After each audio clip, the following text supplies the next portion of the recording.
امام صادق علیہ محمد جعفر ابو عبداللہ جعفر ابن محمد صادق علیہ الصلوۃ والسلام فرمایا ان النبی قال لاصحابہ، حضور صلی اللہ علیہ وآلہ وسلم اپنے اصحاب سے کہا کرتے تھے کہ الا اخبرکم بشیء ان انتم فعلتموه تباعد الشیطان منکم کما تباعد المشرق من المغرب۔ فرمایا حضور نے اپنے اصحاب سے کہ کیا میں تمہیں ایک ایسی عبادت بتلاؤں کہ اگر تم اس عبادت کو انجام دے دو تو اس عبادت کی وجہ سے شیطان تم سے اتنا دور ہو جائے گا جتنا مشرق سے مغرب دور ہے، یعنی تم میں اور شیطان میں اتنا فاصلہ ہو جائے گا جتنا مشرق اور مغرب ہے، ایسٹ اینڈ ویسٹ۔ قالوا بلا، تو صحابہ کرام نے کہا یا رسول اللہ بیان فرمائیے گا کہ وہ کون سی عبادت ہے کہ جس سے شیطان ہم سے اتنا دور ہو جائے گا؟ حضور نے جواب دیا الصوم، ہمیں روزہ رکھو۔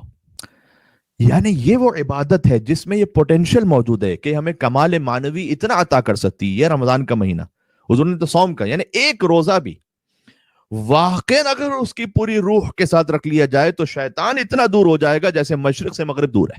مجھے اور آپ کو اپنے آپ پہ غور کرنا ہے کہ یہ حاصل کیسے ہوگا۔ روزہ تو ہم زندگی بھر رکھ رہے ہیں، ہم بہت سے لوگ بچپن سے روزہ رکھ رہے ہیں، والدین کی ماشاءاللہ اچھی تربیت ہوتی ہے، جب سے بالغ ہوئے کوئی ایک روزہ بھی قضا نہیں ہوا، تو کیا واقعا شیطان اتنا دور ہو گیا جتنا مشرق سے مغرب ہے؟ سوال یہ کہ حاصل کیسے ہوگا؟ تو حضور نے کہا کہ اس عبادت میں صلاحیت ہے کہ شیطان تم سے اتنا دور ہو جائے۔ اب اس حدیث کو مکمل کر لوں پھر اس پہ بات کرتے ہیں۔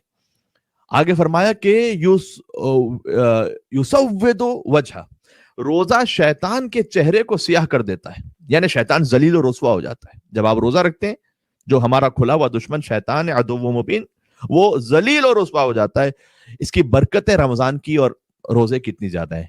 وَالصَّدْقَةُ تَكْسِرُ الظَّهْرَ، اور صدقہ دینا شیطان کی کمر کو توڑ دیتا ہے۔ وَالْحُبُّ فِي اللَّهِ وَالْمُوَاظَرَةُ عَلَى الْعَمَلِ الصَّالِحِ يَقْطَعُ دَابِرَهُ، اور اللہ کی خاطر محبت کرنا اور نیک اعمال کو پے در پے بجا لانا، یعنی ایک کے بعد ایک، اس میں نیک اعمال جو بھی ہم شروع کریں اس میں گیپ نہ دیں، یہ شیطان کی کمر کو توڑ دیتا ہے، اس کی آگے کے لیے اس کے راستوں کو بند کر دیتا ہے۔ کہ میں یہاں ایک حدیث آپ کے سامنے سناؤں، مولا متقیان قائد الغر المحجلین امیر المومنین علی بن ابی طالب علیہ الصلوۃ والسلام، نہج البلاغہ کی حکمت نمبر 278 ہے۔ یہ تھوڑا سا ہوم ورک بھی، اس کو جا کے دیکھیے گا مولا نے کیا فرمایا۔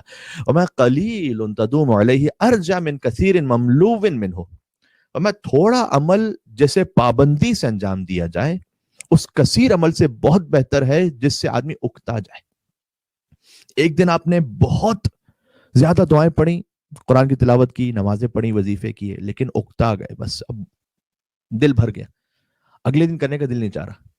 اس سے بہتر تھا کہ تلاوت قرآن کیجیے، چاہے کم ہو لیکن روزانہ ہو۔ یہ آج کی گفتگو کا گویا ایک طرح سے پہلا فرسٹ بلٹ پوائنٹ ہے۔ کم عمل لیکن مستقل کیجیے، کسی کی مدد کریں، صدقہ دیجیے، اپنی حیثیت کے مطابق صحیح، لیکن کوشش کیجیے اسے مستقل جاری رکھیں۔ نماز شب پڑھیے 3 رکعت صحیح، لیکن کنٹینیوٹی کے ساتھ پڑھیے۔ اچھا ابھی آپ کیجیے گا تو کیا ہوگا؟ ایک کم عمل جسے آپ کنٹینیوس کرتے رہیں گے عمل صالح، تو کیا ہوگا؟ یقطع دابرہ، اللہ شیطان کے برے ارادوں کو آپ سے روک لے گا۔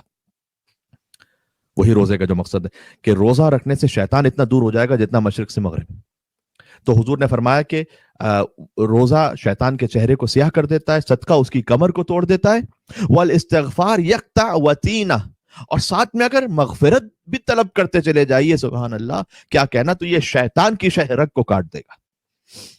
بات واضح ہو رہی ہے؟ تو حضور نے گویا یہ ایک مکمل، جس کو ہم کہتے ہیں نا کہ کمپلیٹ پیکج، وَلِكُلِّ شَيْءٍ زَكَاةٌ وَزَكَاةُ الْأَبْدَانِ الصِّيَامُ، پھر فرمایا کہ ہر شے کی ایک زکوٰۃ ہے اور بدن کی زکوٰۃ روزہ رکھنا ہے۔ میڈیکلی بھی سال میں ایک مہینہ ہم کم کھائیں کم پئیں، معمولاً ایسا ہوتا نہیں ہے، کم کھائیں کم پئیں، تھوڑا زیادہ ہی کھا لیتے ہیں رمضان میں شاید، لیکن بہرحال بدن کی زکوٰۃ ہے کہ روزہ رکھا جائے۔ میڈیکلی بھی اچھا ہے، بدن تھوڑا سا اس کو ریسٹ ملتا ہے، ہیلدی ہو جاتا ہے، اسٹمک کو ریسٹ ملتا ہے، اور معنوی طور پر، اصل تو بات یہاں پر معنوی طور پر ہے کہ نفس پر جب قابو پانے کے لیے اس میں تمرین ہو جاتی ہے تو آگے کے لیے حرام سے بچنا آسان ہو جاتا ہے۔ اچھا اب یہ صفت حاصل کیسے ہوگی؟ رمضان المبارک میں مجھے اتنی روحانی طاقت آ جائے کہ شیطانی کاموں میں اور مجھ میں مشرق اور مغرب کا فاصلہ ہو جائے۔ میں ایک بزرگ فقیہ کا جملہ آپ کو سناتا ہوں، بہت حسین ہے۔ وہ کہتے ہیں کہ نماز کے بارے میں کہتے ہیں نماز 2 طرح کی ہوتی ہے، ایک ملفوظ اور دوسری مقبول۔ غور کیجیے گا، نماز 2 طرح کی ہے، ایک ملفوظ نماز ہے، دوسری مقبول نماز ہے۔ ملفوظ ہے لفظ سے نکلا ہے، ملفوظ لفظوں میں، یعنی وہ نماز جو لفظوں تک رکی رہے ایک وہ نماز ہے جو فقط لفظوں تک نہ رکی رہے بلکہ بارگاہ ایزدی میں مقبول بھی ہو. جس طرح سے نماز کی دو قسمیں، اس طرح سے روزے کی بھی دو قسمیں. معلوم کیسے ہوگا کہ ہماری نماز فقط ملفوظ ہے یا مقبول بھی ہے؟ کا قرآن سے پوچھو. سورہ عنکبوت کی مشہور و معروف آیت اتل ما اوحی الیک من الکتاب واقم الصلاۃ ان الصلاۃ تنہی عن الفحشاء والمنکر ولذکر اللہ اکبر واللہ یعلم ما تصنعون. نماز قائم کرو، یقیناً نماز فحشاء اور منکرات سے روکتی. کسی آیت یاد نہیں ہے یہ. اور اللہ کو یاد رکھنا اس سے بھی بڑی عبادت ہے. اگر اس کا خلاصہ میں کروں، یعنی اگر کوئی فعل حرام سامنے ہو، اللہ کی یاد کی خاطر حرام کو چھوڑ دینا، فرمایا یہ سب سے بڑی عبادت ہے. واللہ یعلم ما تصنعون، اللہ خوب جانتا ہے کہ تم کیسی نماز پڑھتے ہو. نماز اگر فقط ملفوظ ہے تو ہو سکتا ہے کہ مصلی پر اٹھنے کے ساتھ ہی خدا نخواستہ گناہ کی طرف ذہن چلا جائے. اگر ملفوظ فقط نہیں ہے بلکہ مقبول بھی ہے، کیا علامت ہے؟ اگر فجر کی نماز مجھے، سادہ سی بات کر رہا ہوں، فجر کی نماز مجھے کم از کم ظہر تک گناہ سے روک پائے تو انشاءاللہ وہ نماز فقط ملفوظ نہیں بلکہ مقبول بھی ہے انشاءاللہ. اگر آج کا روزہ، آج جو روزہ رکھا آپ نے، انشاءاللہ کل تک کم از کم مجھے گناہوں سے روک پائے آپ کو اور مجھے، تو فقط شام، یعنی فقط یہ شکم کا روزہ نہیں تھا بلکہ پورے وجود کا روزہ تھا. شکم کا روزہ رکھنا، ایک عارف بزرگ سے بات منقول ہے، وہ اپنے شاگردوں سے پوچھتے تھے کہ آج روزہ آج ختم ہوا نا، فرض کیجیے کہ آپ سے پوچھا آج کتنے روزے رکھے آپ نے، تو آپ کیا کہیں گے تعجب سے اسے؟ میاں نمازیں تو دن میں زیادہ ہو سکتی ہیں، ایک سے زیادہ. مثلا آپ ظاہر فجر پڑھی آپ نے، ظہر عصر مغرب عشاء نافلہ نمازیں پڑھی ہوں گی انشاءاللہ. تو لیکن یہ کیا سوال ہے کہ روزے کتنے رکھے؟ روزہ تو ایک ہی رکھا آج. تو وہ کہتے تھے کہ یہ تو ایک شکم کا روزہ ہے جو رکھا ہے، جو آسان ترین تھا، یعنی جو ہم مشکل ترین سمجھتے ہیں وہ آسان ترین تھا، وہ رکھا ہے فقط. پھر کہتے تھے کہ بصارت کا بھی روزہ رکھا تھا یا نہیں؟ آئے سبحان اللہ. یعنی ہر وہ منظر جو دیکھنا حرام ہے اس سے اپنے آپ کو بچا لو، یہ ہے بصارت کا روزہ، نگاہوں کا. پھر کہتے تھے سماعتوں کا روزہ بھی رکھا تھا یا نہیں؟ فقط ایک روزہ رکھنے سے بات نہیں بنے گی، ایک روزہ رکھنے سے وہ فرض تو ادا ہو جائے گا، آپ کو قضا نہیں کرنی اس کی. لیکن کتنے ہی روزے دار، امیر المومنین کا کلام، کتنے روزے دار ایسے جنہیں بھوک اور پیاس کے سوا کچھ نہیں ملتا. تو کیوں نہ ہم اپنے روزے کو پورے وجود کا روزہ بنا لیں. پھر پوچھتے تھے وہ اپنے شاگردوں سے، میں آپ سے تو فقط ایک طالب علمانہ طور پر عرض کر رہا ہوں بات کو، پوچھتے تھے کہ سماعتوں کا بھی روزہ رکھا تھا یا نہیں؟ یعنی ہر وہ شے، ہر وہ آواز جو سننا حرام ہے اس سے اپنے آپ کو محفوظ رکھا تھا یا نہیں؟ یعنی فقط غنا کی بات نہیں ہے، غنا تو حرام ہے ہی، میوزک، غیبت مثلا نہ سنیے. کم از کم رمضان میں اپنے آپ کو بچا کے رکھیں کہ بھائی غیبت نہیں سنوں گا میں.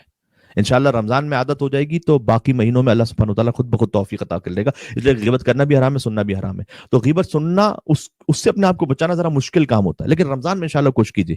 یہ فرسٹ رمضان کی ریزولوشن جو ہے نا، ان میں سے کچھ چیزیں ہمارے شامل ہونی چاہیے کہ مجھے فقط شکم کا روزہ نہیں رکھنا، مجھے پورے وجود سے روزہ رکھنا ہے. چونکہ یہ سننے کی جو صلاحیت ہے یہ بھی تو اللہ کی طرف سے دیا گیا رزق ہے نا. یہ اللہ کی طرف سے رزق فقط کھانا پینا تو نہیں ہے. کلپ میں بات کر چکا ہوں پہلے چند دنوں قبل کہ رزق فقط کھانا پینا تو نہیں ہے. آنکھوں سے دیکھنے کی صلاحیت بھی رزق ہے، کانوں سے سننے کی صلاحیت بھی رزق ہے، دماغ سے سوچنے کی، جو ہم دماغ سے سوچتے ہیں وہ بھی رزق ہے. اللہ تعالیٰ نے جو آپ کو آپ کے خاندان میں، آپ کے معاشرے میں عزت اور آبرو دی، وہ بھی رزق ہے یا نہیں؟ یہ سب رزق ہے. یہ ساری چیزیں رزق کریم اس وقت تک رہیں گی جب تک یہ سب اللہ کی راہ میں استعمال ہوتی رہے، یا کم از کم اس کی معصیت میں نہ ہو. یعنی وہ سنیے کہ جو اللہ سنوانا چاہتا ہے، وہ دیکھیے جو اللہ دکھلانا چاہتا ہے. حدیث نبوی ہے صلی اللہ علیہ وآلہ وسلم، فرمایا الغنا رقیۃ الزنا. اگر اپنا، ظاہر ہے کہ میں خود کوئی بات اپنی جانب سے کیسے کہہ سکتا ہوں، حدیث نبوی ہے اس لیے اس پہ بہت غور کرنے کی ضرورت ہے. غنا یعنی حرام میوزک، فرمایا آواز کا زنا ہے یہ.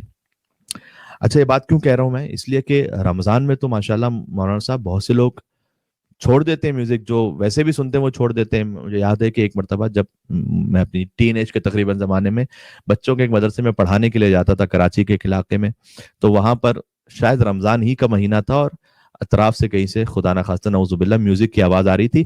تو ایک چھوٹا بچہ تھا، اس نے آ کے بڑی اچھے معصومیت سے کہا کہ مولانا صاحب، یا اس نے سر کہا مجھے کہ یہ دیکھیے گا، انہیں اتنی بھی شرم نہیں ہے، یہ رمضان میں گانے سن رہے ہیں. تو ہم نے ان سے بڑے بچے سے مؤدبانہ اور بڑے پیار سے اس سے میں نے کہا کہ بیٹا رمضان کے علاوہ بھی گانے سننے میں شرم آنی چاہیے، فقط رمضان میں نہیں، رمضان کے علاوہ بھی. آئے ہائے، اس لیے کہ حدیث میں یحشر صاحب الغنا من قبرہ اعمی و اخرس و ابکم، گونگا بہرا اور اندھا اٹھے گا جو صاحب غنا ہے، یعنی میوزک سننے والا یا پڑھنے والا کہنے والا. تو اگر آپ کے گھر میں خدا نہ خواستہ میوزیکل انسٹرومنٹس ہیں تو یہ رمضان بہت اچھا تربیت کا نکال باہر کیجیے اپنے گھر سے. ہر وہ شے جو آپ کو خدا کے راستے سے روک رہی ہے اس کو نکالیے باہر. بات سے بات اب نکلتی چلی جائے گی. یعنی حضور نے فرمایا تھا کہ میں بھیجا ہی اس لیے گیا ہوں کہ دنیا سے بت پرستی کا خاتمہ کروں، اور دوسرا فرمایا میوزیکل انسٹرومنٹس کا خاتمہ کروں.